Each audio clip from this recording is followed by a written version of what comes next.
पुराण द्वादश अध्याय दानर विवरण। एथु अंते जहा हेला शुण सुचित रे, श्रुतंकु पुछिले मुनि गण माने धीरे। दान फला फल मान कुहंतु बुझाई, किपरि व्यक्ति की दान देवा जे अटई। केउ दाने केउ फल प्राप्त हुई, किंपा दान पात्र बोली द्विजबरे कही। एहा शुणिबा पाई कि बळी अछि मन, कहबारे मात्र व्यक्त करी तपोधन। ऋषि माने ही परी पचारिबा शुणी, कही आरंभिले हसी हसी सुत मुनि। ब्राह्मण माने अटंती सर्वजन गुरु, तेणु तांकु दान देव मने नही भीरु। सेमानंक मध्ये थिबे जे बण पंडित, तांकु दान देले पापु हुई मुकत। गोप भिन्न सबुठारे द्विजगण, प्रतिग्रह करिबाकु विधि अछि जान। क्षत्रिय वैश्य ए दुहे दान घेनिबाकु, शास्त्रे भुक्त नाही जान कहिली तुम्भंकु। जे व्यक्ति दाम्भिक जेहु अटे पुत्रहीन, आबर अटई वेद द्वेषी जे ब्राह्मण। सेमानंकु दान देले निष्फल हुई, अपात्र विहित दान बोली ताकु कही। ब्राह्मण द्वेषी जे निज कर्म विवर्जित, परद्रव्य हारी पर स्त्री असकत। जे असूय युक्त जेहु अधम ब्राह्मण, कपटी अजाज्य जाजक जे कृत घन। सर्वदा मागंता अटे जे बण द्विजाति, जे बण ब्राह्मणे मांस विक्रय करंती।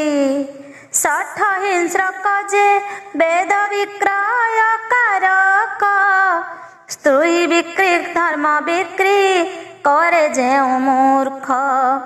पर को पीड़ा दिई जे बण ब्राह्मण, पर श्री कातर पर निंदुक जे पूर्ण।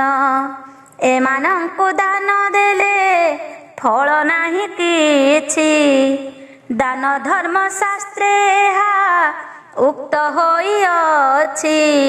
जे सर्वदा पाप कार्ये होइथान्ति रत, स्वजनंकु निंदा करू थान्ति जे संतत। तांक ठारु किछि प्रतिग्रह न करिब, दान करी सेमानंकु किछि न देव। साग्निक द्विज जे सतकर्म परायण, बहु परिवार नित अटे जे ब्राह्मण।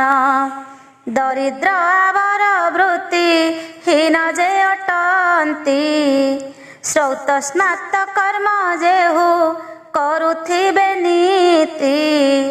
तांकु सद्भावे दान देवार विधेय, से दाने दातार हुए बहु फल दय। जे बण ब्राह्मणे देव पूजा करुथिबे, से सत कर्मरे नीति असकत थिबे। तांकु जत्न सहकारे जेबे दान देव, तहिरु अशेष फल से दाता लभिब। कर्मिष्ठ ब्राह्मण जेबे दरिद्र अटई, सकल प्रकारे श्रेष्ठ दान पात्र सेहि। ସମୁଦ୍ରରେ ବୃଷ୍ଟି କଲା ପ୍ରାୟ ମେଘମାଳ। ଧନୀ କଳୁ ଦାନ ଦେଲେ ନୁହଁ ନିଷ୍ଫଳ। ଦାନ ପାତ୍ର ନିରୂପଣ ଏ ଅଧ୍ୟାଚରିତ। ପଢ଼ିଲେ ଶୁଣିଲେ ଫଳ ମିଳଇ ବହୁତ। ଶ୍ରୀହରି ଚରଣେ ଚିନ୍ତି କହେ କ୍ଷେତ୍ରହୀନ। ପାତ୍ରେ କାନ ଦେଇ ପାର ହୁଅ ସର୍ବଜନ। ଇତି ଶ୍ରୀ ବୃହତ୍ ନାରଦ ପୁରାଣେ ଦାନପାତ୍ରା ପାତ୍ର ନିର୍ଣ୍ଣୟେ ନାମ ଦ୍ୱାଦଶ ଅଧ୍ୟାୟ। ତ୍ରୟୋଦଶ ଅଧ୍ୟାୟ ଭଗୀରଥଙ୍କର ଗଙ୍ଗା ଆଣିବା ପ୍ରସଙ୍ଗେ ବିବିଧ ଦାନ ଓ ପୂଜାଫଳ କଥନ। ଏଥୋ ଅନ୍ତେ ଋଷିଗଣ ବୋଇଲେ ହେ ସୁତ। ଦାନ ପାତ୍ର କହି ତୋଷ କଲ ଆମ୍ଭ ଚିତ। ଆବର କଥା ଏବେ ପଚାରୁଛୁ କହ। ଶୁଣିବାକୁ ବଢ଼ିଅଛି ମନରେ ଉତ୍ସାହ।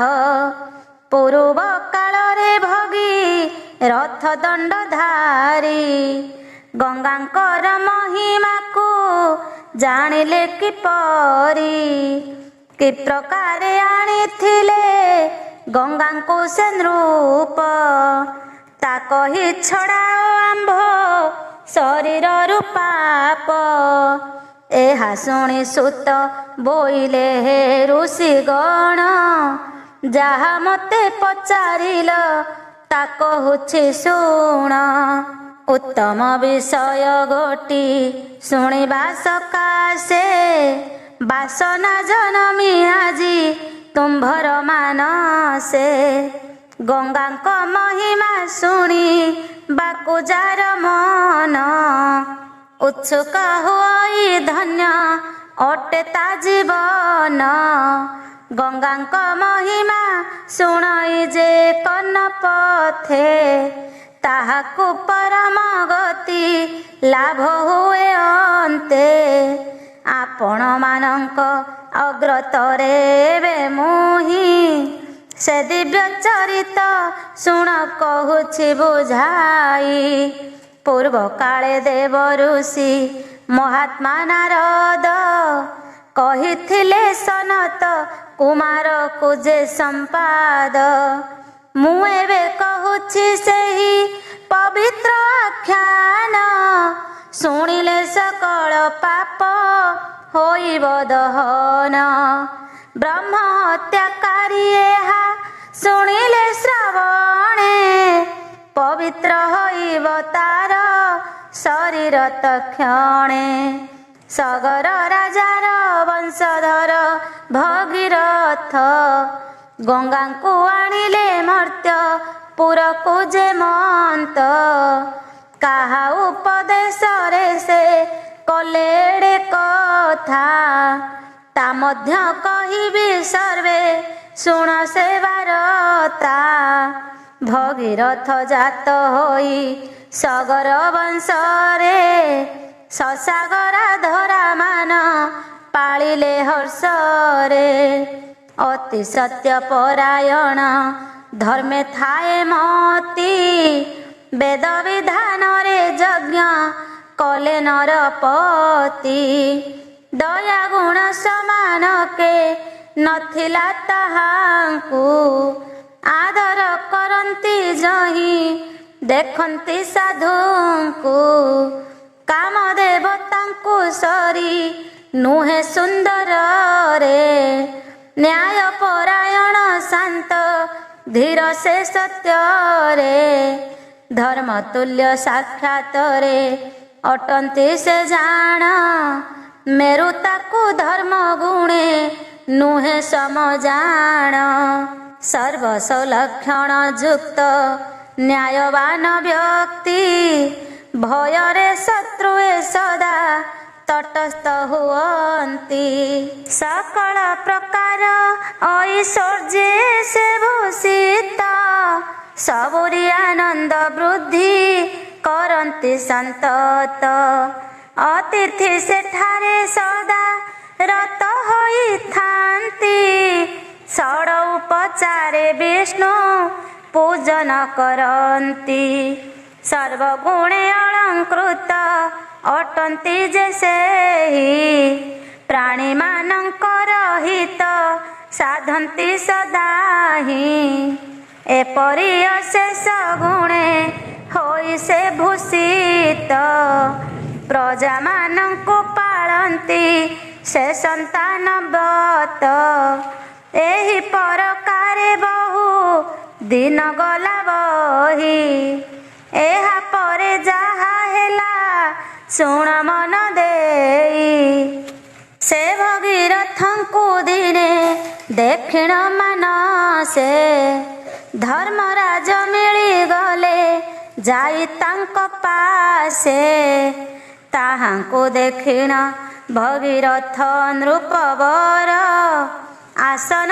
तेजिण उभा हेले विनयर सिरे कर देई विधान रे पूजा कले भूतल रे दंड प्राय पड़ी प्रणमिले अतिथि सत्कार घेनी से धर्मराजन आसने बसिले हृष्ट करी तांक मन ताहा देखि भगीरथ कृतांजलि पुटे जणाइले उभा होई ताहांक निकटे विनय बोलंती कर जोड़ी भगीरथ भोदेव आजी मो जन्म होइला कृतार्थ तुम्भंको दर्शन कली चर्म नयन रे एथिरु अधिक भाग्य कि अछि संसारे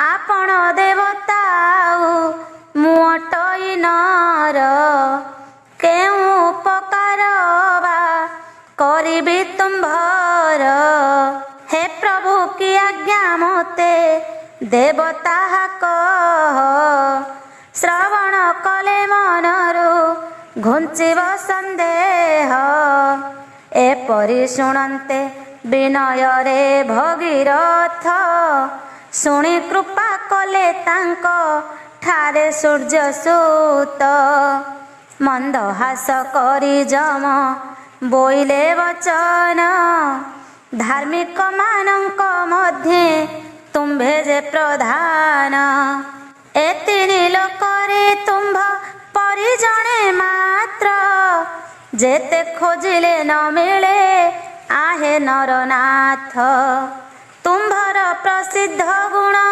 सुख्याति को जानी देखिवा पाई आसीछि आहे नरमणि साधुंक सेवारे प्रवर्तई जेउ नर प्राणींक हित साधने हुअन्ति तत्पर तेमंत जनंकु देखिवाकु साधुगण अभिलाष करुथान्ति मन मध्ये जाण जार कीर्ति नीति संपत्ति ए विराजन्ति ता पाखरे साधुगणे निवास करन्ति इंद्र आदि देवताए ताहार पासरे रहन्ति निवास करी आनंद मनरे हे नृप तुम्भर अति अद्भुत चरित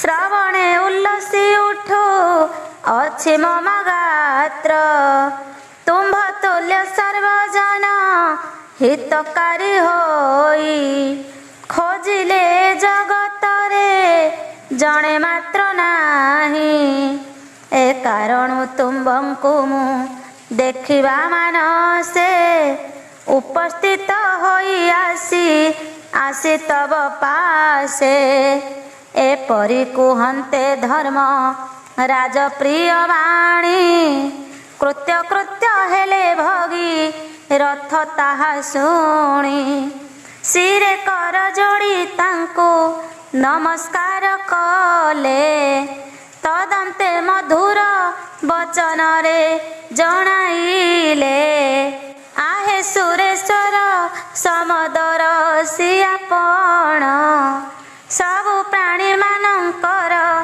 धर्म कर्म जाण तेणु धर्मराज नाम तुम्भर अटई तुम्भଙ୍କୁ जगते अगोचर किछि नाही यद्यपि दर्शन देइअछ आस मोते कथाए पचारुअछि कुह दया चिते संसार मध्यरे धर्म अटे कि प्रकार केउ माने बोलावंती धर्मशील नर जातना बोलंती जाकू से केते प्रकार ता भोग करंती पाप बसे केउ नर केवण मानव आपणଙ୍କ सन्निध्यरे आसन लभंती ताहा कुहंतु मोहरे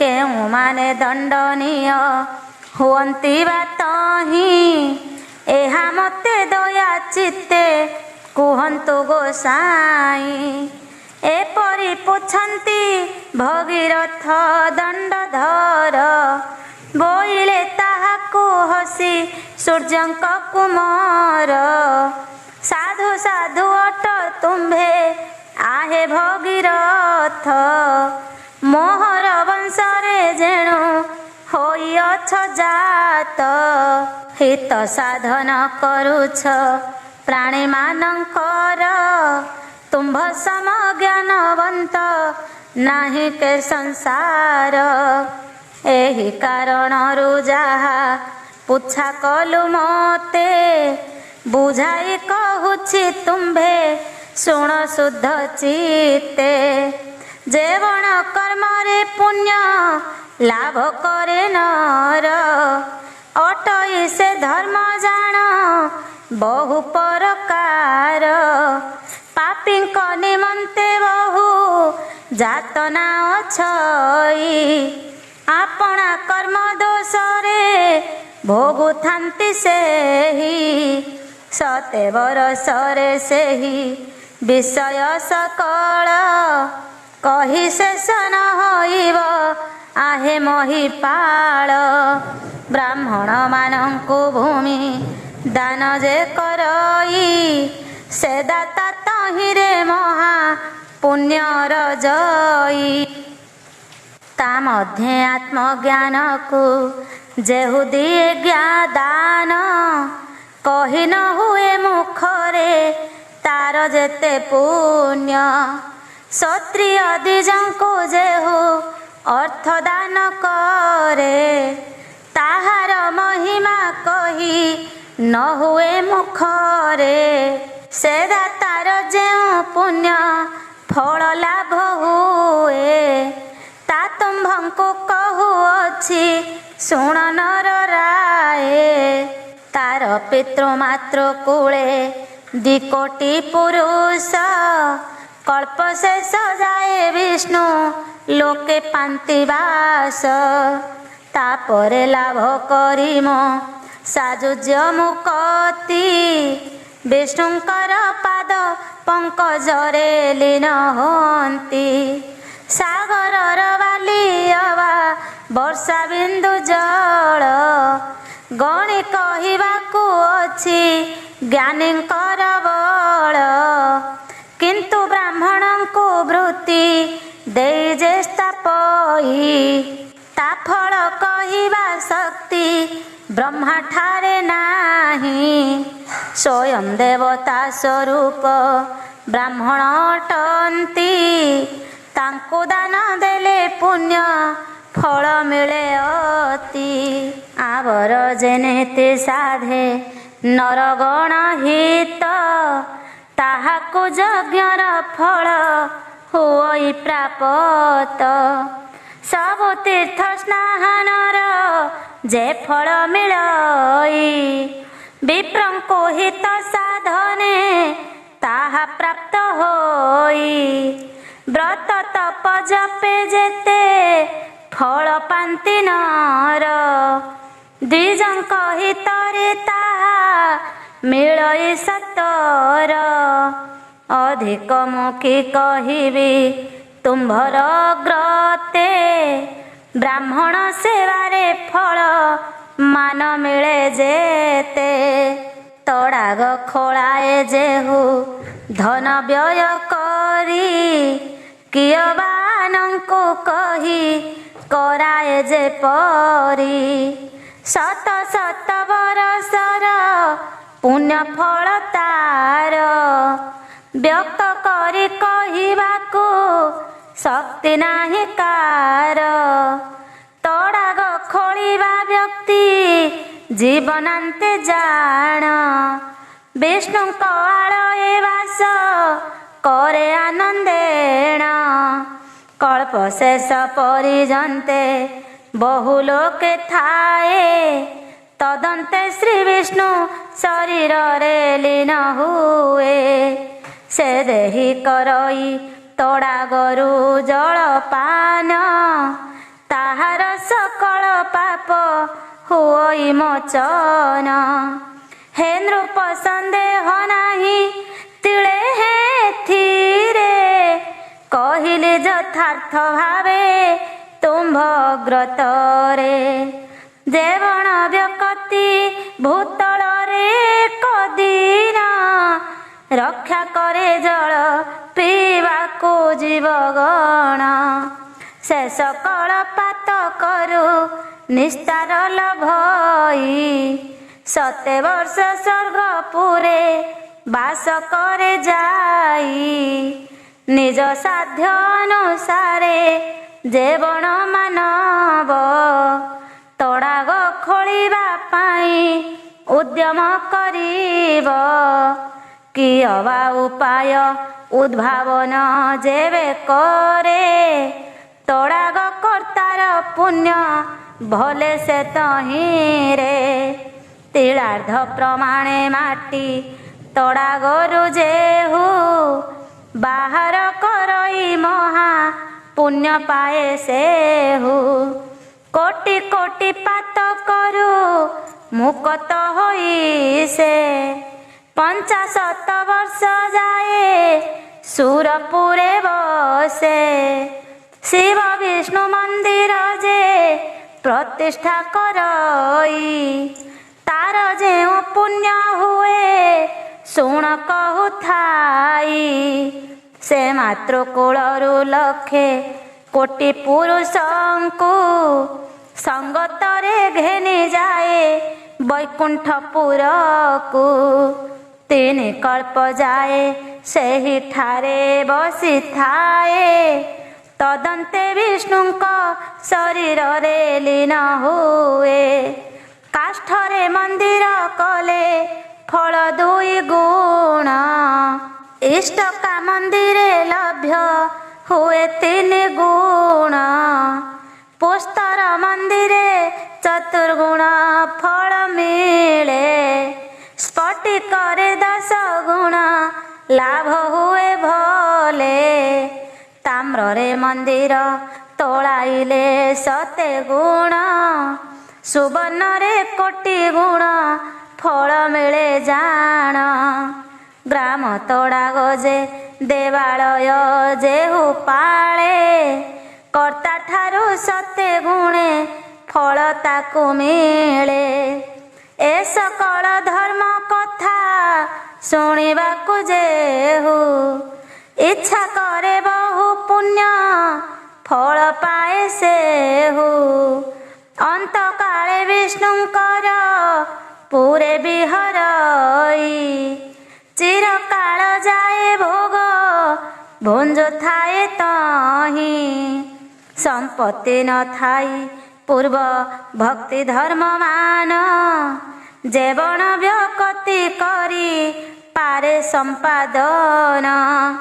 କିୟ ବା ଅନ୍ୟକୁ କହି କରାଇଣ ଦିଏ ସେ ବୈକୁଣ୍ଠପୁରେ ଯାଇ ଦିବ୍ୟ ସୁଖ ପାଏ। ତାର 1 କୂଳ ସେହି ପୁଣ୍ୟ ବଳେ ମହାସୁଖେ ନିବସନ୍ତି ବୈକୁଣ୍ଠ ଆଳେ। ହେ ରାଜନ ସରୋବରେ କଲେ ନିରିମାଣ ତଡ଼ାଗ ଫଳରୁ ଅଧେ ଲଭଇ ସେ ଜନ କୂପ ଖୋଳାଇଲେ ମିଳେ ତହିଁରୁ ଅର୍ଦ୍ଧେକ କୁଲ୍ୟା ସ୍ଥାପ କରେ ଫଳ ମିଳେ ଶତାଧିକ ଧନାଢ଼୍ୟ ବ୍ୟକତି ଯେବେ ଗ୍ରାମେ କସ୍ତାପଇ ତହିଁରେ ସେ ପୁଣ୍ୟ ଫଳ ଯେତେ କଲ ଭଇ ଦରିଦ୍ର ଗୋଟିଏ ମାତ୍ର ଗୋଦାନ କରିଲେ ତା ସମାନେ ଫଳ ଲାଭ କରଇ ସେ ଭଲେ ଦରିଦ୍ର କରିଲେ ଏକ ହସ୍ତ ଭୂମି ଦାନ ଗ୍ରାମ କର୍ତ୍ତା ସଙ୍ଗେ ଫଳ ଲଭଇ ସମାନ ଧନିକ ବ୍ୟକତି ପ୍ରସ୍ତରରେ ଦେବାଳୟ ତୋଲାଇଲେ ଯେଉଁ ପୁଣ୍ୟ ହୁଅଇ ସଞ୍ଚୟ ମୃତ୍ତିକାରେ ତୋଳାଇଲେ ଦରିଦ୍ର ବ୍ୟକତି ଧନିକ ସମାନ ଫଳ ହୁଏ ତାକୁ ପ୍ରାପ୍ତି ଧନିକର ତଡ଼ା ଗଜେ ଦରିଦ୍ରର କୂପ ପ୍ରତିଷ୍ଠାରେ ତୁଲ୍ୟ ଫଳ ହୁଏ ଜାଣ ନୃପ ଧନାଢ଼୍ୟ ବ୍ୟକତି ଯେବେ ବହୁ ଲୋକ ପାଇଁ ଉଦ୍ୟାନ ସ୍ଥାପନ କରେ ଧର୍ମେ ମନ ଦେଇ ସେ ପୁଣ୍ୟ ଫଳରେ ବ୍ରହ୍ମଲୋକ ସେହୁ ପାଏ ଚିରକାଳ ଯାଏ ତହିଁ ବାସ କରିଥାଏ ଦରିଦ୍ର ଗୋଟିଏ ବୃକ୍ଷ ଆରୋପଣ କଲେ ତହିଁରେ ସେ ଫଳ ପାଏ ଧନିକର ତୁଲେ ସଙ୍ଗେ ତିନି କୂଳ ଘେନି ବ୍ରହ୍ମାଙ୍କ ସଦନେ ସେ ଦରିଦ୍ର ଯାଇ ବାସ କରେ ହୃଷ୍ଟ ମନେ ବୃକ୍ଷର ଛାୟାରେ ଗୋ ବ୍ରାହ୍ମଣ ବା ପଥିକ କ୍ଷଣେ ଶ୍ରମ ହରେ ଯେବେ କେହି ଅନ୍ୟ ଲୋକ ସେ ବୃକ୍ଷରୋପଣ କର୍ତ୍ତା ବସଇ ସ୍ୱର୍ଗରେ ତହିଁ ଦିବ୍ୟ ଭୋଗ ଭୁଞ୍ଜେ ଦେବଙ୍କ ସଙ୍ଗରେ ତଡ଼ାଗ ଉଦ୍ୟାନ ଗ୍ରାମ କିବା ଦେବାଳୟ ଯେ ସ୍ଥାପନ କରିପାରେ ଧର୍ମେ ଦେଇ ଲୟ ତାକୁ ଯେଉଁ ପୁଣ୍ୟ ଫଳ ହୁଅଇ ପ୍ରାପତି ମୁଁ ତାହା କହୁଛି ଏବେ ଶୁଣ ହେ ଭୂପତି ଉଦ୍ୟାନରେ ପତ୍ର ପୁଷ୍ପ ଉପଜଇ ଯେତେ ସେ ଉଦ୍ୟାନ କର୍ତ୍ତା ତେତେ ଯୁଗ ପରିଜନ୍ତେ ଶତକୋଟି କୂଳ ସଙ୍ଗେ ଘେନି ସ୍ୱର୍ଗପୁରେ ନିବାସ କରଇ ସୁଖେ ଦେବଙ୍କ ସଙ୍ଗରେ ପୁଷ୍ପ ଉଦ୍ୟାନରେ ପ୍ରାଚୀରକୁ ଯେ ଗଢ଼ାଏ କିଅ ବା କଣ୍ଟାରେ ବାଡ଼ ଗୋଟିଏ ବେଢ଼ାଏ ସେ ଧର୍ମାତ୍ମା ତିନି ଯୁଗ ଯାଏ ବ୍ରହ୍ମଲୋକେ ଦିବ୍ୟ ଭୋଗ ପାଇ ବାସ କରଇ ନିଶଙ୍କେ ଯେହୁ ତୁଳସୀ ବୃକ୍ଷକୁ ଆରୋହଣ କରେ ତାହାର ପୁଣ୍ୟ ବଖାଣି ନ ହୁଏ ମୁଖରେ ପିତୃମାତୃ କୁଳରୁ ଯେ ସାତ ପୁରୁଷଙ୍କୁ ସଙ୍ଗତରେ ଘେନି ଯାଏ ବୈକୁଣ୍ଠପୁରକୁ ସତେ ଜନ୍ମ ପରିଜନ୍ତେ ବୈକୁଣ୍ଠ ଧାମରେ ନିବାସ କରଇ ଯାଇ ବିଷ୍ଣୁଙ୍କ ପାଶରେ ତୁଳସୀ ମୂଳରେ କରେ ଚଉରା ନିର୍ମାଣ ସେ ପୁଣ୍ୟ ବଳରେ ପ୍ରାଣୀ ଲଭଇ ନିର୍ବାଣ ତୁଳସୀ ମୂଳେ ଯେ ଚିତା ଆରୋପଣ କରେ ଶିବ ଲୋକେ ବାସ କରେ ସେହୁ ଆନନ୍ଦରେ ତୁଳସୀ ମୂଳରୁ ତୃଣ ଉପାଡ଼େ ଯେ ନର ବ୍ରହ୍ମ ହତ୍ୟା ପାତ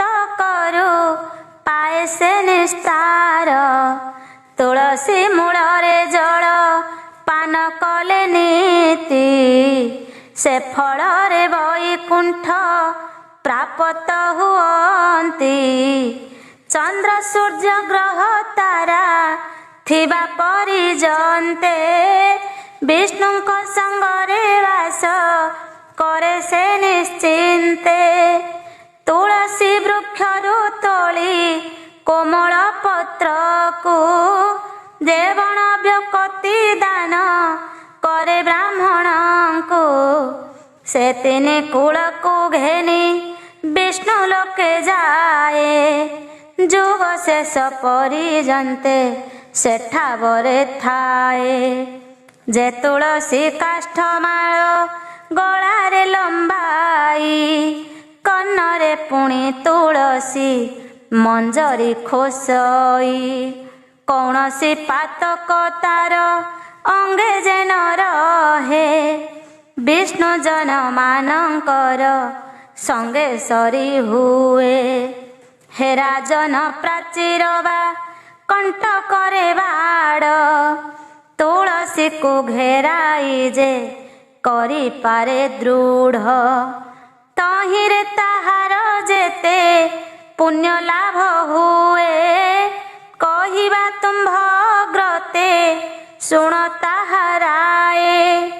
ସେ କଣ୍ଟକ ବାଡ଼ ରହି ଥାଏ ଯେତେ ଦିନ ତେତେ ଯୁଗ ବାସ କରେ ସେ ବିଷ୍ଣୁ ଭୁବନ।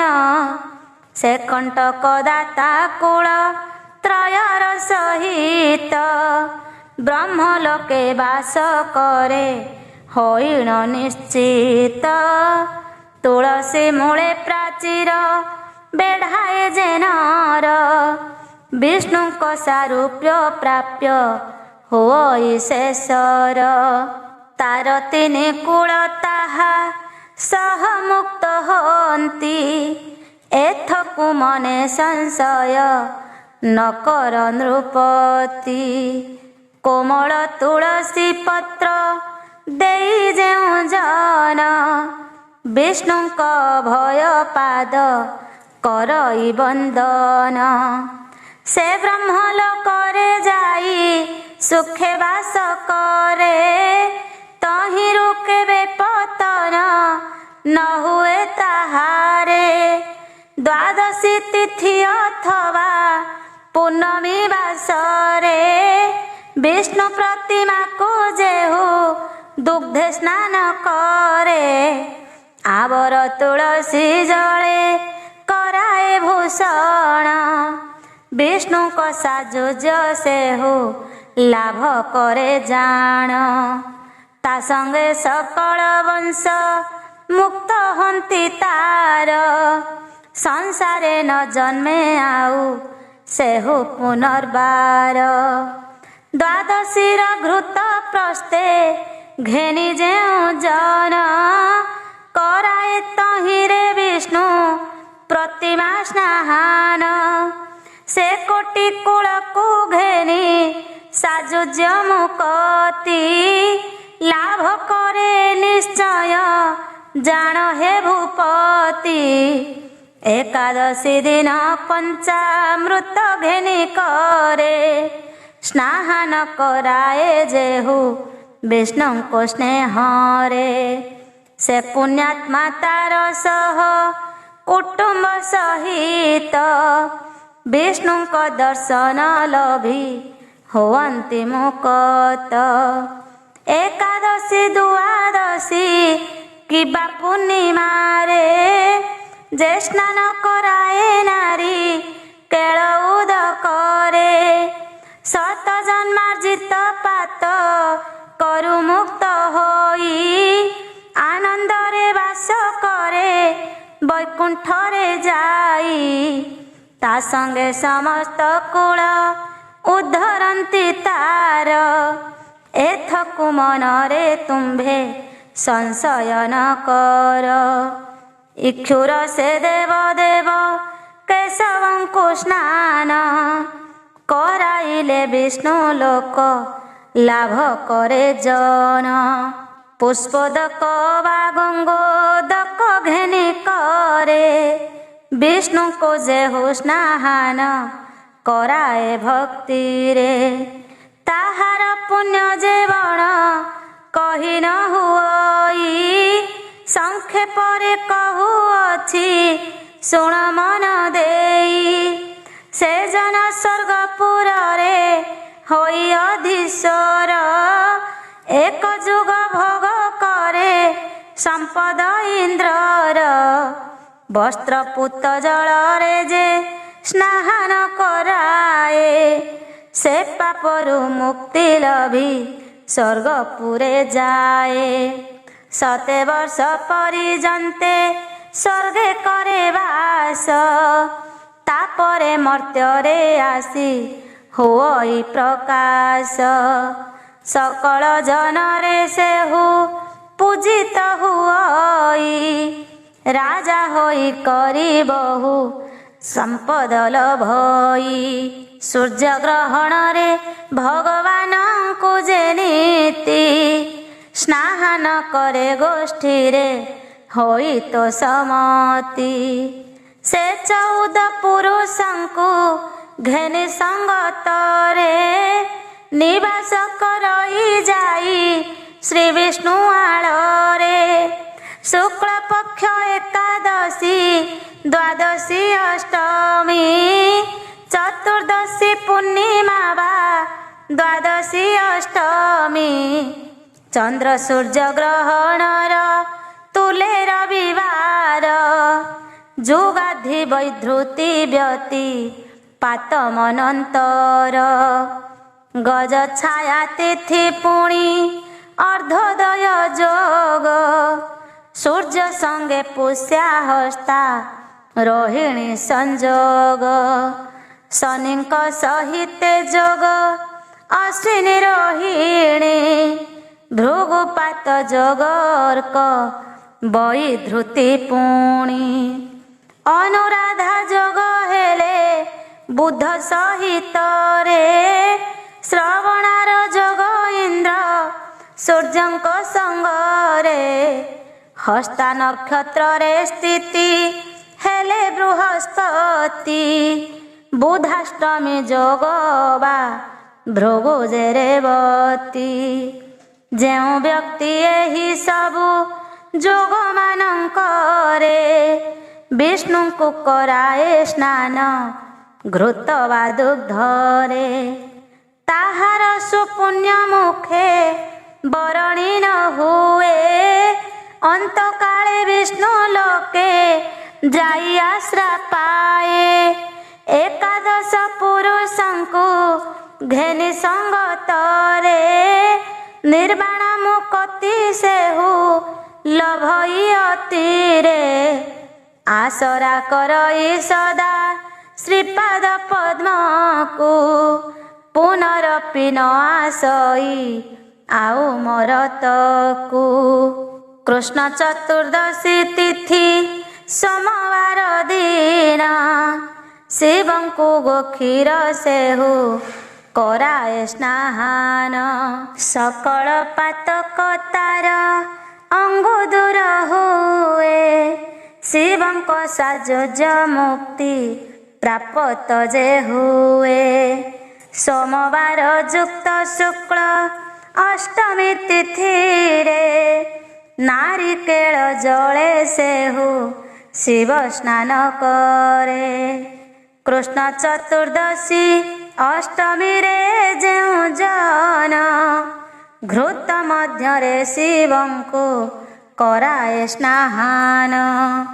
ଶିବଙ୍କ ସାଜୁଜ୍ୟ ତାଙ୍କୁ ହୁଅଇ ପ୍ରାପତି, ସଂସାର ସାଗରେ ପଡ଼ି ନ ଲଭେ ଦୁର୍ଗତି। ଫଳ ଆଉ ପୁଷ୍ପମାନ ଘେନି ସଙ୍ଗତରେ, ସ୍ନାନ କରାଏ ଶଙ୍କରଙ୍କୁ ସୋମବାରେ।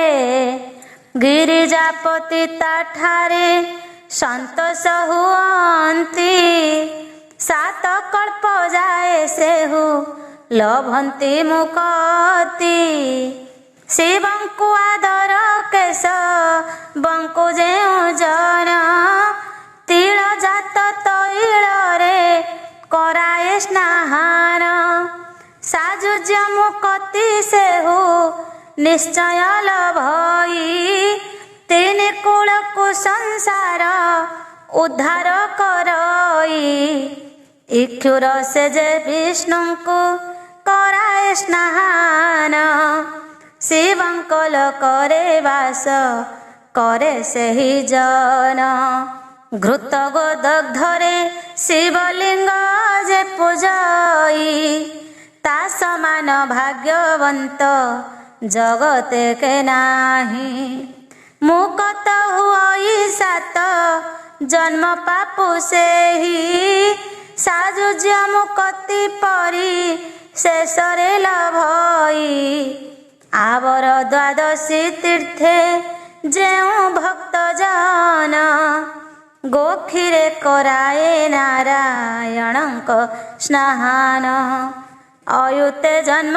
ପାପରୁ ସେହି ନିସ୍ତରଇ ସଙ୍ଗେ ସବୁ କୂଳ ଘେନି ବୈକୁଣ୍ଠେ ବସଇ କାର୍ତ୍ତିକ ପୂର୍ଣ୍ଣିମା ଦିନ ମଧୁପ୍ରସ୍ଥ କରେ ନାରାୟଣଙ୍କୁ ଯେ ସ୍ନାନ କରାଏ ଭକ୍ତିରେ ସେ ନିଜର ପରାତ୍ପର କୂଳକୁ ଘେଣିଣ ଶ୍ରୀହରିଙ୍କ ଭୁବନରେ ବାସ କରେ ଜାଣ ଯେ ସୁଗନ୍ଧ ପୁଷ୍ପ ଦେଇ ପୂଜେ ହରିହର ଅନ୍ତକାଳେ ବାସ ତାର ବୈକୁଣ୍ଠପୁର ମନୋହର ଗନ୍ଧ ପୁଷ୍ପ ଦେଇ ଯେଉଁ ନର ହରି ଅବାହରଙ୍କୁ ଯେ ପୂଜଇ ଭକ୍ତିର ସେ ପୂଜା ଫଳରେ ହରି ହର ଦୁହିଁଙ୍କର ସାଜୁଜ୍ୟ ମୁକତି ଲାଭ करे ସେହି ନର ଯେ ପଦ୍ମ ପୁଷ୍ପରେ ହରି ହରଙ୍କୁ ପୂଜଇ ସେ ତିନି କୂଳକୁ ଘେନି ବୈକୁଣ୍ଠେ ବସଇ ବିଷ୍ଣୁଙ୍କୁ କେତକୀ ପୁଷ୍ପେ ଶିବଙ୍କୁ ଧୁସ୍ତୁରେ ଅର୍ଚ୍ଚନା କରଇ ଯେହୁ ଭକତି ଭାବରେ ନିଖିଳ ପାପରୁ ସେହୁ ମୁକତ ଲଭୀଣ ଯୁଗ ଶେଷେ ବିଷ୍ଣୁ ଲୋକେ ବସଇ ଯାଇଣ ଚମ୍ପକେ ହରିଙ୍କ ଅର୍କ ପୁଷ୍ପେ ଶଙ୍କରଙ୍କୁ ଯେ ପୂଜେ ସାରୂପ୍ୟ ମୁକ୍ତି ମିଳଇ ତାହାକୁ ଜାତି ପୁଷ୍ପେ ଶଙ୍କରଙ୍କୁ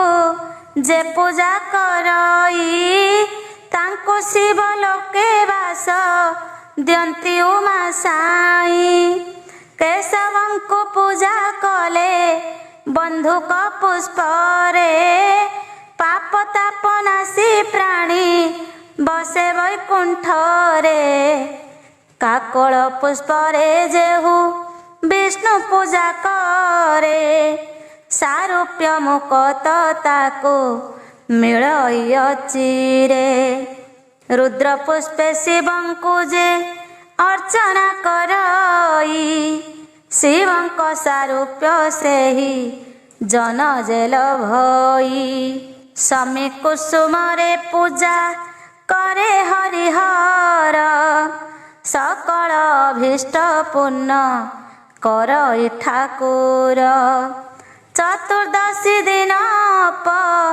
मार्ग पत्र देई जेवण मानव महा देवंकु पूजई ताहाठारे उमापति संतुष्ट हुअन्ति अनायासे मिले तांको सारूप्य मुक्ति शिव वा विष्णु को जे भक्ति सहकारे घृत युक्त गुगल रे धूप दान करे तार जेते पाप थाए सत जन्मार्जित सेहि क्षणी शरीर रु हुए दूरीभूत तिल तैलर दीप देले हरिहर सर्वारिष्ट पुण्य जान हुए पूजकर ଘୃତ ଦୀପ ଦାନ ଯେବେ କରଇ ପୂଜକ, ତା ଅଙ୍ଗରୁ ଦୂର ହୁଏ ସକଳ ପାତକ। ଆବର ସେ ଗଙ୍ଗା ସ୍ନାନ ଫଳ ଭୋଗୀ ହୁଏ, ଦେହାନ୍ତ କାଳରେ ସନା ତନ ଗତି ପାଏ। କପିଳା ଘୃତରେ ବତି ଜାଳି ଶଙ୍କରଙ୍କୁ, ଅର୍ପଣ କରଇ ଅବା ଯେହୁ କେଶବଙ୍କୁ। ଏକବିଂଶ କୂଳକୁ ସେ ଘେନି ସଙ୍ଗତରେ, ଶିବ ବିଷ୍ଣୁଙ୍କର ସାରୂପ୍ୟକୁ ଲାଭ କରେ। ଜଗତେ ନିଜର ପ୍ରିୟ ବସ୍ତୁ ଯେତେ ଅଛି, ତା ଶିବ ବିଷ୍ଣୁଙ୍କୁ ଯେହୁ ଦିଏ ବାଛି ବାଛି। ତେବେ 14 ପୁରୁଷ ମାନଙ୍କୁ ଘେନିଣ, ପରମ ପଦକୁ ପାଇ ମୁକ୍ତି ହୁଏ ଜାଣ। ଯେ ଆପଣା ପ୍ରିୟ ବସ୍ତୁ ବ୍ରାହ୍ମଣଙ୍କୁ ଦିଏ, ସେ ବ୍ରହ୍ମଲୋକରେ ଯାଇ ଆନନ୍ଦରେ ରୁହେ। ବ୍ରାହ୍ମଣଙ୍କ ସଙ୍ଗରେ ବାସ କରେ ଚିରଦିନ, ପୁନର୍ପି ସେଠାରୁ ଆଉ ନ କରେ ଗମନ। ବ୍ରହ୍ମ ହତ୍ୟାକାରୀ ଯେତେ କରେ ଅନ୍ନଦାନ, ପବିତ୍ର ହୋଇ ତାର ଶରୀରଟି ଜାଣ। ଅନ୍ନ ଆଉ ଜଳ ଦୁହେଁ ଦାନ ସଙ୍ଗେ ଧରି, ଆନ ଦିନ ନୁହେଁ ସମ ଆହେ ଦଣ୍ଡଧାରୀ। କ୍ଷୁଧାର୍ଥ ଜନଙ୍କୁ ଯେହୁ ଅନ୍ନ କରେ ଦାନ, ପ୍ରାଣଦାନ ଫଳ ସେହୁ ଲାଭ କରେ ଜାଣ। ସର୍ବଦାତା ବୋଲି ତାକୁ ସକଳେ କୁହନ୍ତି, କହିଲେ ତୁମ୍ଭ ଗ୍ରତେ ଆହେ ନରପତି। ଏହା ଜାଣି ଅନ୍ନଦାନ କରଇ ଯେ ନର, ସବୁ ଦ୍ରବ୍ୟ ଫଳ ସେହୁ ପାଏ ଯେ ସତର। ବୁଦ୍ଧଗଣ ଏହା ଧର୍ମ ଶାସ୍ତ୍ରେ ଲେଖିଛନ୍ତି, ଅନ୍ନଦାନ କଲେ ବ୍ରହ୍ମ ଲୋକରେ ବସତି। ପୁନର୍ପି ସେଠାରୁ ଆଉ ନ ଫେରଇ ଜନ, ଏଣୁ ଅନ୍ନଦାନ ସଙ୍ଗେ ନୁହେଁ କେ ସମାନ। ତୃଷାର୍ତ ଲୋକଙ୍କୁ ଦେଖି ତୃଷ୍ଟ ପଦ ଜଳ, ଦାନ କଲେ ମିଳେ ଅନ୍ନ ଦାନ ସମ ଫଳ।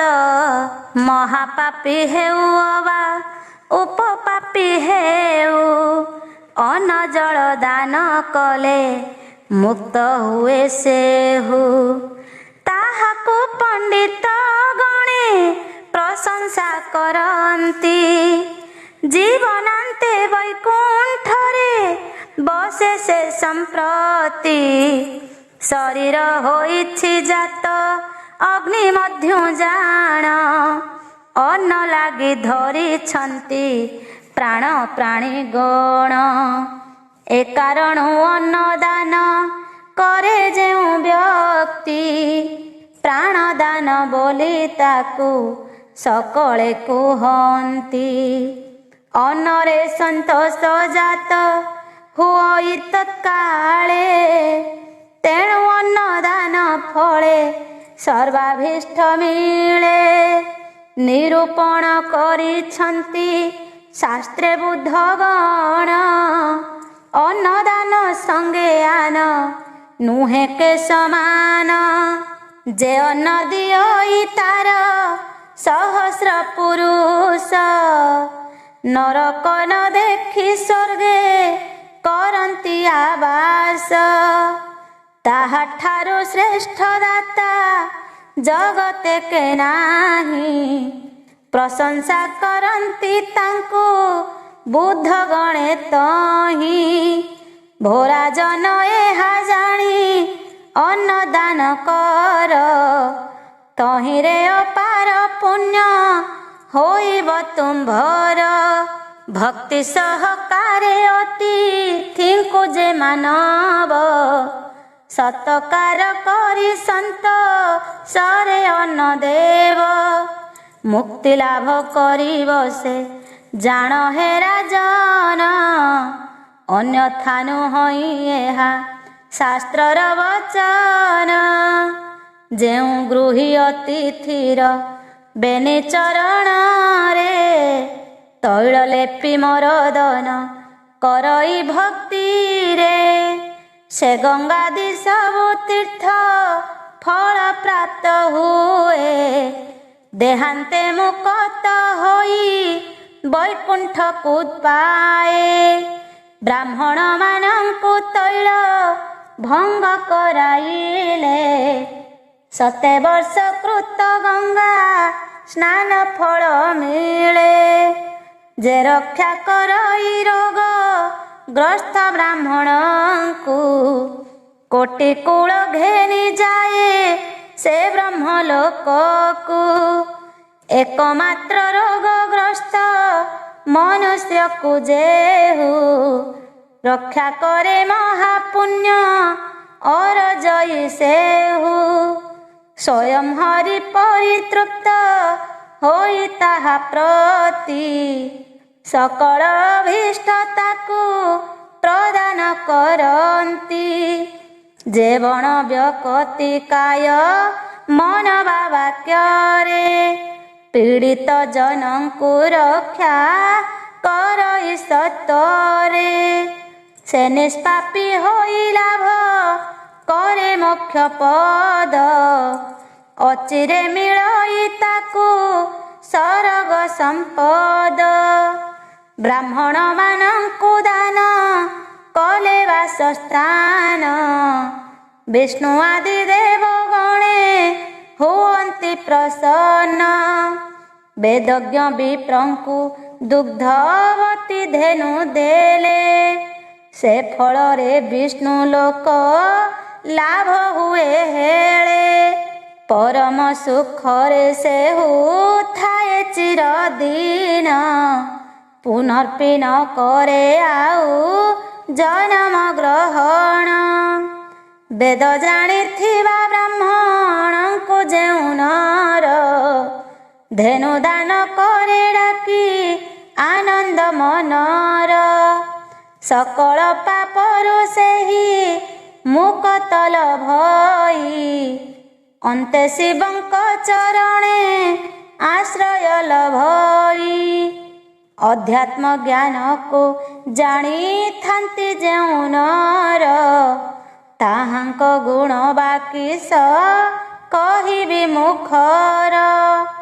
ଭୟାତୁର ବ୍ରାହ୍ମଣଙ୍କୁ ଅଭୟ ପ୍ରଦାନ, ଯେ କରଇ ମହାପୁଣ୍ୟ ବନ୍ତ ସେହୁ ଜାଣ। ପଣ୍ଡିତେ ତାହାର ପୁଣ୍ୟ ଫଳ ବନିବାକୁ, ସମର୍ଥ ନୁହନ୍ତି ଜାଣ କହିଲି ତୁମ୍ଭଙ୍କୁ। ଅପାର ଦକ୍ଷିଣା ଦାନ ଯଜ୍ଞ ଅଛି ଯେତେ, ତା ସବୁ କରିବ ବେଦ ବିଧିରେ ସୁଚିତେ। ଭୟଭୀତ ବ୍ୟକ୍ତିରେ ଜୀବନ ରକ୍ଷଣ, କଲେ ଉଭୟ ଫଳ ହୋଇ ସମାନ। 7 ବର୍ଷ ଗଙ୍ଗା ସ୍ନାନେ ମିଳେ ଯେତେ ଫଳ, ବ୍ରାହ୍ମଣଙ୍କୁ ରକ୍ଷା କଲେ ମିଳେ ତା ତତ୍କାଳ। ଭୟଭୀତ ବ୍ୟକ୍ତିକୁ ଯେ ଜନ ଭୟ, ବିଷ୍ଣୁଙ୍କ ସାରୂପ୍ୟ ତାକୁ ମିଳଇ ନିଶ୍ଚୟ। ବସ୍ତ୍ରଦାନ କଲେ ରୁଦ୍ର ଲୋକେ ବାସ ମିଳେ, ବ୍ରହ୍ମଲୋକ ଲାଭ ହୁଏ କନ୍ୟାଦାନ ଫଳେ। ସ୍ୱର୍ଣ୍ଣ ଦାନ କଲେ ନିଜ ବଂଶ ସହିତରେ, ନିବାସ କରଇ ଯାଇ ବିଷ୍ଣୁଙ୍କ ଆଳରେ। ନାନା ଅଳଙ୍କାରେ ମଣ୍ଡି କନ୍ୟାକୁ ଯେ ଜନ, ଜ୍ଞାନବନ୍ତ ବ୍ରାହ୍ମଣଙ୍କୁ କରିବ ପ୍ରଦାନ। शेषते वंशକୁ ଘେନି ବ୍ରହ୍ମାଙ୍କ କୋଳରେ କଳ୍ପ ଶେଷ ପର୍ଯ୍ୟନ୍ତେ ଯାଇ ବାସ କରେ। କାର୍ତ୍ତିକ ପୂର୍ଣ୍ଣିମା କିବା ଆଷାଢ଼ ମାସରେ ଶିବ ପ୍ରୀତି ଅର୍ଥେ ଯେଉଁ ନର ପୂର୍ଣ୍ଣିମାରେ ବୃକ୍ଷୋତ୍ସର୍ଗ କରେ ତାକୁ ମିଳେ ଯେଉଁ ଫଳ ପ୍ରକାଶ କରିବା ତାହା ଶୁଣ ମହିପାଳ। ଶତ ଜନ୍ମାର୍ଜିତ ପାତ କରୁ ମୁକ୍ତ ହୋଇ ଶିବଙ୍କ ସ୍ୱରୂପ ଧରି କୈଳାସେ ବସଇ ତା ସଙ୍ଗେ ସପ୍ତତି କୂଳ ମୋକ୍ଷଣ ହୁଅନ୍ତି ଶିବଲୋକେ ବାସ କରେ ଯାଇ ସେହି ବ୍ୟକ୍ତି। ତ୍ରିଶୂଳ ଅଙ୍କିତ କରି ମହିଷ ଉତ୍ସର୍ଗ କରିଲେ ନରକ ଦଣ୍ଡ ନ ହୁଅଇ ଭୋଗ। ଭକ୍ତିରେ ତାମ୍ବୁଳ ଦାନ ଯେ ଦ୍ୱିଜଙ୍କୁ କରେ ବିଷ୍ଣୁ ପ୍ରୀତି ହୁଅନ୍ତି ସଦା ତାହାର ଉପରେ। ଦଧି ଦୁଗ୍ଧ ଘୃତ ମଧୁ ଦାନ ଯେ କରଇ ଯୋଗ ଶେଷ ଯାଏ ସ୍ୱର୍ଗ ଭୁବନେ ବସଇ। ଚନ୍ଦ୍ରଲୋକ ଲୋଭ ହୁଏ ଇକ୍ଷୁ ଦାନ ଫଳେ ଗନ୍ଧ ପୁଷ୍ପ ଫଳ ଦାନେ ବ୍ରହ୍ମଲୋକ ମିଳେ। ଇକ୍ଷୁର ସକିବା ଗୁଡ଼ ଯେ ଦାନ କରଇ କ୍ଷୀର ସାଗରରେ ତାକୁ ବାସ ଦିଅନ୍ତି ସାଇ। ଜଳ ଦାନ କଲେ ଅନୁତ୍ତମ ସୂର୍ଯ୍ୟଲୋକେ ନିବାସ କରି ସେ ପ୍ରାଣୀ ରହେ ମନ ସୁଖେ। ସୁଚିତରେ ବେଦ ବିଦ୍ୟା ଦାନ ଯେ କରନ୍ତି ବିଷ୍ଣୁଙ୍କ ସାଯୁଜ୍ୟ ତାଙ୍କୁ ହୁଅଇ ପ୍ରାପତି। ଅତି ଦାନ ମଧ୍ୟ ଗଣା ଯାଏ ବିଦ୍ୟା ଦାନ ତେଣୁ ମହାଦାନ ବୋଲି ଗଣନ୍ତି ସୁଜନ। ଉତ୍ତମ ଠାରୁ ଉତ୍ତମ ଗୋରୁ ଦାନ ଜାଣ ଅତି ଦାନ ବୋଲି ତାର ବ୍ୟାଖ୍ୟା ଅଛି ପୂର୍ଣ୍ଣ। ଭୂଦାନ ଗୋଦାନ ବିଦ୍ୟା ଦାନକୁ ପଣ୍ଡିତେ ଅତି ଦାନ ବୋଲି କହିଛନ୍ତି ଶାସ୍ତ୍ର ମତେ। ଏ ତିନି ଦାନକୁ ଦେଇପାରେ ଯେଉଁ ଜନ ସେ କେବେ ହେନ କରଇ ନରକ ଦର୍ଶନ। ତଥାପି ଏ ତିନି ଗୋଟି ଦାନଙ୍କ ମଧ୍ୟରେ ଶ୍ରେଷ୍ଠ ଅଟେ ବିଦ୍ୟା ଦାନ ଶୁଣ ମନ ସ୍ଥିରେ। ଆନ ଦାନେ ଲାଭ ହୁଏ ସାଯୁଜ୍ୟ ମୁକ୍ତି ସତ୍ୟ ସରଳତା ଅକ୍ରୋଧ ଏ ଦିଅନ୍ତି ଗତି।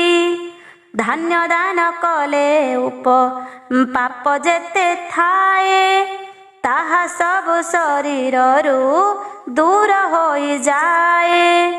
ବ୍ରହ୍ମଲୋକେ ଐଶ୍ୱର୍ଯ୍ୟ ମିଳେ ସେ ଦାତାଙ୍କୁ ଏ ସତ୍ୟ ବଚନ ଜାଣ କହିଲି ତୁମ୍ଭଙ୍କୁ। କୋଟିଏ ବ୍ରହ୍ମାଣ୍ଡ ଦାନ କରିଲେ ମାନବ ତହିଁରୁ ଯେତେକ ଫଳ ତାହାର ମିଳିବ ସେ ଫଳ ମିଳଇ ଏକା ଶିବଲିଙ୍ଗ ଦାନେ। ଏହା ବଖାଣି ଅଛନ୍ତି ଶାସ୍ତ୍ରେ ବୁଦ୍ଧ ମାନେ। ଶାଳଗ୍ରାମ ଶିଳା ଦାନ କଲେ 2 ଗୁଣ ଶିବଲିଙ୍ଗ ଦାନ ଠାରୁ ଫଳ ମିଳେ ଜାଣ। ଆପେ ବିଷ୍ଣୁ ଶାଳଗ୍ରାମ ଶିବା ସ୍ୱରୂପରେ ବିଜେ କରିଥାନ୍ତି ଭକ୍ତ ଜନଙ୍କ ମଧ୍ୟରେ। ଏ କାରଣ ବ୍ରାହ୍ମଣଙ୍କୁ ଶାଳଗ୍ରାମ ଦେଲେ ତହିଁରେ ଅପାର ଫଳ ମିଳେ ତତ କାଳେ। ଘୃତପୂର୍ଣ୍ଣ ପ୍ରଦିନ ଯେ ପ୍ରଦାନ କରଇ, ଗଙ୍ଗା ସ୍ନାନ ଫଳ ତାକୁ ପ୍ରାପ୍ତ ହୁଅଇ।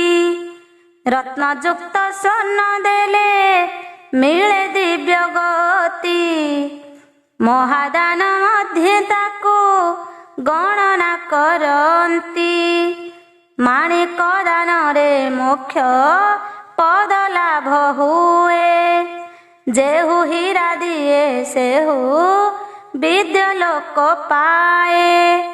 ବିଦ୍ରୁମ ଦାନରେ ଲାଭ୍ୟ ହୁଏ ସୁର ଲୋକ, ବୈଡୂର୍ଯ୍ୟ ଦେଲେ ଦୂର ହୁଅଇ ପାତକ। ପଦ୍ମରାଗ ମଣି ଦେଇ ପାରେ ଯେଉଁ ନର, ତାହାକୁ ବାସ ମିଳଇ ଯେ ବ୍ରହ୍ମଲୋକର। ଅଳଙ୍କାର ଦାନ କରେ ଯେ ବଣ ମାନବ, ସକଳ ସ୍ଥାନରେ ତାକୁ ମିଳେ ସେହି ଦ୍ରବ୍ୟ। ଯେ ଦିଅଇ ଜାନ ସେହୁ ସବୁ ସମୟରେ, ଭ୍ରମଣ କରଇ ବସି ଉତ୍ତମ ଯାନରେ। ତୃଣ ଯେହୁ ଦାନ କରେ ସେ ଗାଭୀଗଣକୁ, ଜୀବନାନ୍ତେ ବାସ କରେ ସେ ଶିବଲୋକକୁ। ମହିଷ କି ବାଲବଣ ଯେହୁ କରେ ଦାନ, ବରୁଣପୁରରେ ସେହୁ ପାଏ ବାସସ୍ଥାନ।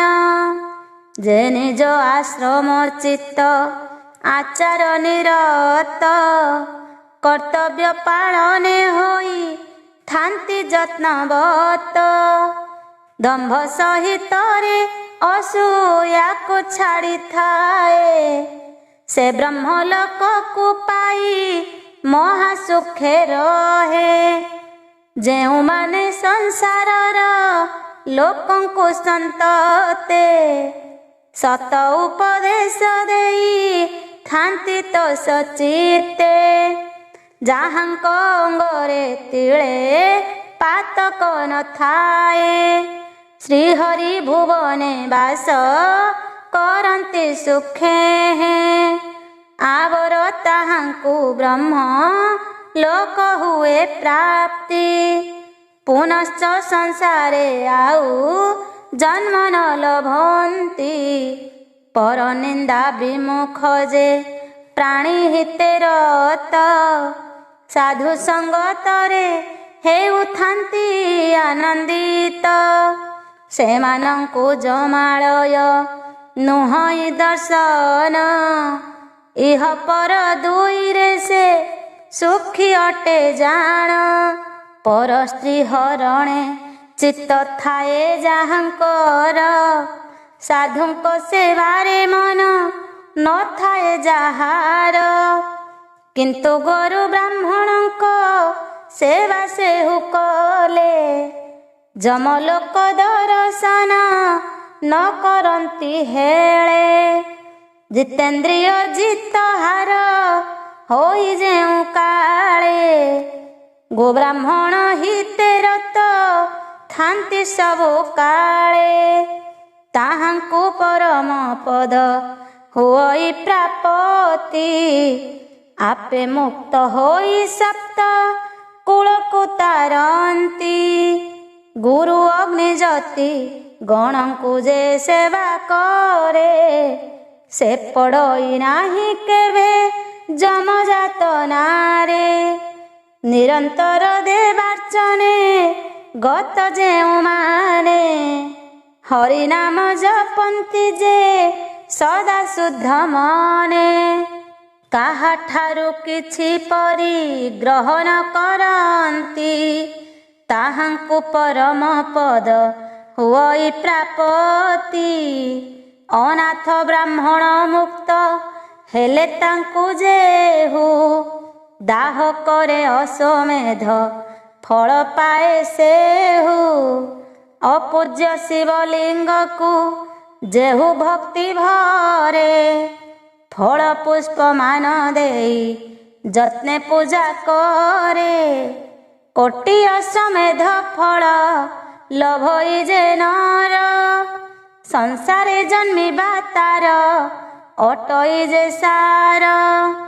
ଅପୂଜ୍ୟ ଲିଙ୍ଗକୁ ସ୍ନାନ କରାଇ ଜଳରେ, ସେ ପୂଜା କରଇ ପତ୍ର ପୁଷ୍ପ ଫଳାଦିରେ। ସହସ୍ର ଅଶ୍ୱମେଧର ଫଳ ସେହୁ ପାଏ, ଅନାୟାସେ ବିଷ୍ଣୁ ପଦ ଲୋଭେ ସେ ନିଶ୍ଚୟ। ଭକ୍ଷ ଭୋଜ୍ୟ ସ୍ୱାଦୁପକ ଫଳ ପୁଷ୍ପ ଦେଇ, ପୂଜା କଲେ ଶିବଙ୍କର ସାଜୁଜ୍ୟ ମିଳଇ। ପୁନର୍ପିଏ ସଂସାରରେ ଜନମ ଗ୍ରହଣ, ନୁହଁଇ ତାହାର ଏହା ମନ ଦେଇ ଶୁଣ।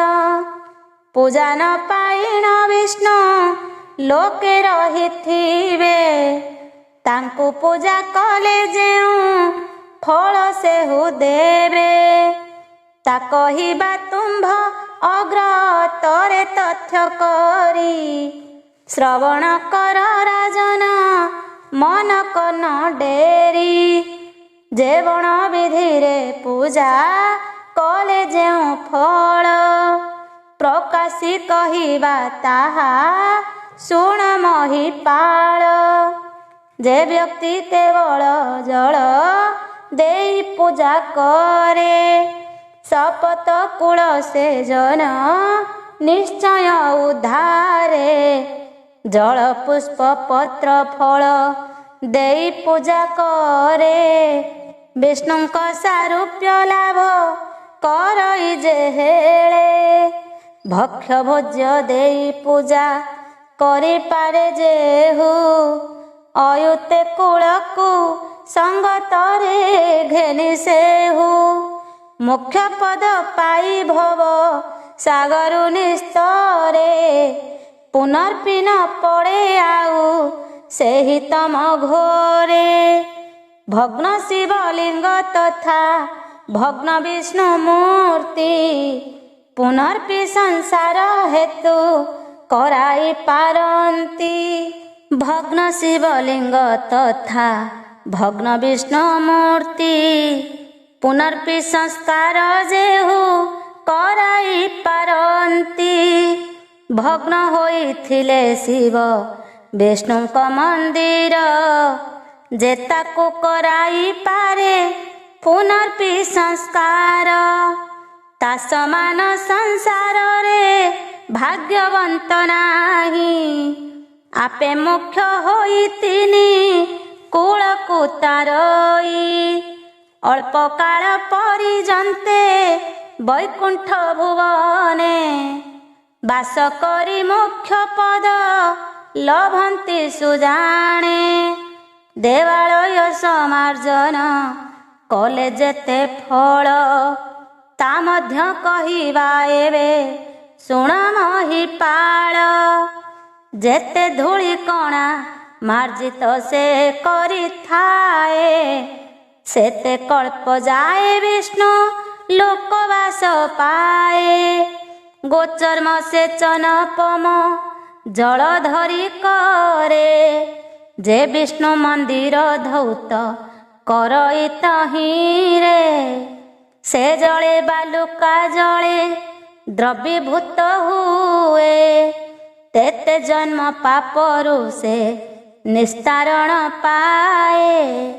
ଗନ୍ଧୋଦକେ ଦେବାଳୟ ଯେ ସିକ୍ତ କରଇ, ତାର ଯେଉଁ ପୁଣ୍ୟ ମୁଖେ କହି ନ ହୁଅଇ।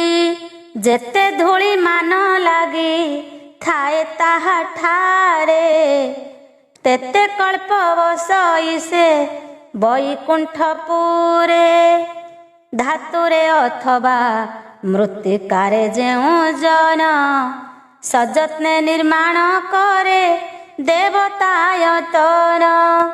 ସେବେନି କୂଳକୁ ଘେନି ଦେହାନ୍ତ କାଳରେ, ନିବାସ କରଇ ଯାଇ ବୈକୁଣ୍ଠପୁରେ। ଶିଳା ଚୂର୍ଣ୍ଣ ଘେନି ଯେହୁ ଦେବତାଙ୍କ ଗୃହେ, ସ୍ୱସ୍ତିକାଦି ଚିତ୍ରାଙ୍କନ करई उत्साहे ताहार पुण्य श्रवण कर नरनाथ हरिଙ୍କ सारूप्य पाई रहे से निश्चित शाली तंडुलर पिष्ट करे जेउ जन प्रदीप निर्माणी देवालय करे दान ता पुण्य फल को सते बरसरे मोहि संपूर्ण प्रकाश करी न पारिबि कही शिवଙ୍କ उद्देश्य बा विष्णु उद्देश्य रे अखंड प्रदीप मान जेहु दान करे दिन दिन करे अश्वमेध फल पाई शत जन्म पात करू निस्तार लभई पूजित शिवଙ୍କୁ वा पूजित विष्णुଙ୍କୁ निरीक्षण करी जेहु प्रणमयी तांकु विष्णु लोके वास करे सेहु 7 वर्ष ब्रह्मलोके समुज्ज्वल हुए तार वंश जे विष्णुଙ୍କୁ 3 बार प्रदक्षिण करे से पापरु तरी इंद्र हुई स्वर्ग रे परमात्मा विष्णुଙ୍କୁ जे करे प्रदक्षिणा अश्वमेध कला फल लभई से जान दक्षिणावर्त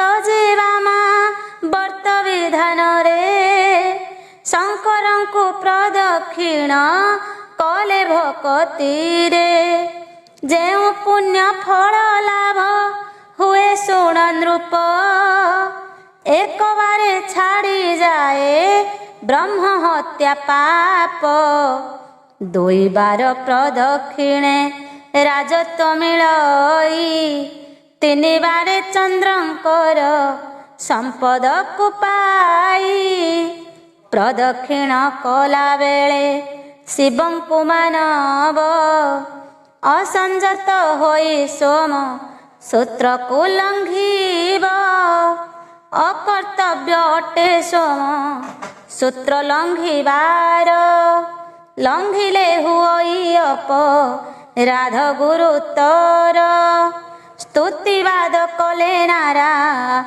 यणଙ୍କୁ भक्ति रे सब मन वांछा पूर्ण हुई तहीं रे नृत्य गीत करे देव जतन रे जेहु गंधर्व गण रे अधिपति हुए सेहु अल्प काल परिजन्ते सुरपतिंकर गणाधिप होई सुख भुंजई अपार तदंतरे अष्टकूल घेनि संगतरे स्वर्गधाम छाड़ी मोक्ष पद लाभ करे देवायतन रे सुख वाद्य जे करंती से देवजान रे बसी स्वर्गपुरे जानती देवायतन रे कर वाद्य बजाइले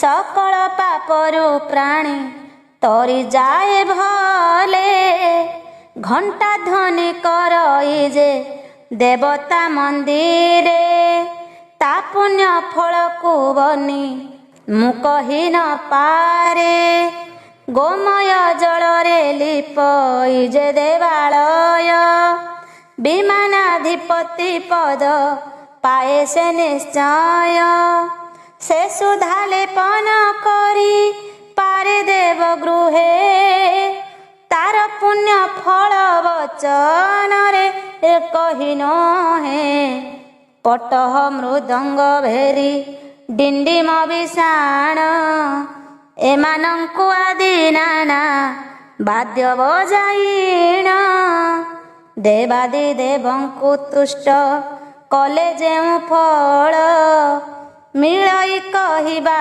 ताहा शुण महिपाल 5 कल्प जाए स्वर्ग ପୁରରେ ସେ ବସେ ଶତ ଶତ ଦେବାଙ୍ଗନା ଖଟନ୍ତି ତା ପାଶେ। ଦେବତା ମନ୍ଦିରେ ଶଙ୍ଖ ଧ୍ୱନି ଯେ କରଇ ବ୍ରହ୍ମାଙ୍କ ସଙ୍ଗରେ ବ୍ରହ୍ମ ଲୋକେ ସେ ବସଇ। କାହାଳି ବଜାଏ ଦେବ ମନ୍ଦିରରେ ଯେହୁ ପାପରୁ ନିସ୍ତରି ସ୍ୱର୍ଗ ପୁରେ ଯାଏ ସେହୁ। କରତାଳ ଆଦି କାଂସବାଦ୍ୟ ବିଷ୍ଣୁ ଗୃହେ ସେ ବଜାଏ ପାପ ନର ହୋଇ ତାର ଦେହେ। ଦେହାନ୍ତ କାଳରେ ଦେବ ଜାନ ମଧ୍ୟ ବସି ବୈକୁଣ୍ଠକୁ ଯାଏ ଦିବ୍ୟ ତେଜକୁ ପ୍ରକାଶି। ନାଚନ୍ତି ଅପ୍ସରା ଗଣ ଆଗରେ ତାହାର ଗନ୍ଧର୍ବେ ହୁଅନ୍ତି ସ୍ତୁତି ବାଦରେ ତତ୍ପର। ନାନା ଉତ୍ସବରେ ବୈକୁଣ୍ଠକୁ ଚଳି ଯାଏ ବିଷ୍ଣୁଙ୍କ ସହିତ ସୁଖେ ସମୟ କଟାଏ। ହେ ରାଜେନ୍ଦ୍ର ଏହି ପରକାରେ ଶତ ଶତ ସହସ୍ର ସହସ୍ର ଧର୍ମ ହୋଇଛି କଥିତ।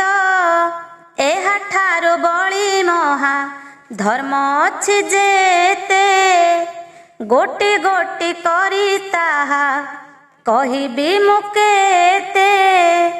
ଥୋକାଏ କହିଲି ତୁମ୍ଭଙ୍କୁ ମୁଁ ବାଛି ବାଛି ସମଗ୍ର କହିବା ଶକ୍ତି କାହାଠାରେ ଅଛି। ସେ ସର୍ବଦେବତା କାମରୂପୀ ନିରଞ୍ଜନ ନିଖିଳ ଧର୍ମର ଫଳ ଦାତା ଭଗବାନ। ସେ ଚକ୍ରଧରକୁ ସୁମରିବା ମାତ୍ର କରେ ସଫଳ ହୁଅଇ ସବୁ କର୍ମ ଏ ସଂସାରେ। ଯାହାଙ୍କୁ ହୃଦୟ ମଧ୍ୟେ ଧ୍ୟାଇ ଯୋଗୀ ଗଣ ଚିନ୍ତା କରୁଥାନ୍ତି ଦୃଢ଼ା ସନରେ ବସିଣ। ତାଙ୍କୁ ସୁମରିବା ମାତ୍ରେ ପ୍ରାଣୀମାନଙ୍କର ଯେତେ କ୍ଲେଶ ଥାଏ ତାହା ହୋଇଯାଏ ଦୂର। ଯେ ସବୁ କର୍ମର ଫଳ ପ୍ରଦାନ କରନ୍ତି ସେ କର୍ମର ଫଳ ଭୋକ୍ତା ଜାଣ ହେ ନୃପତି।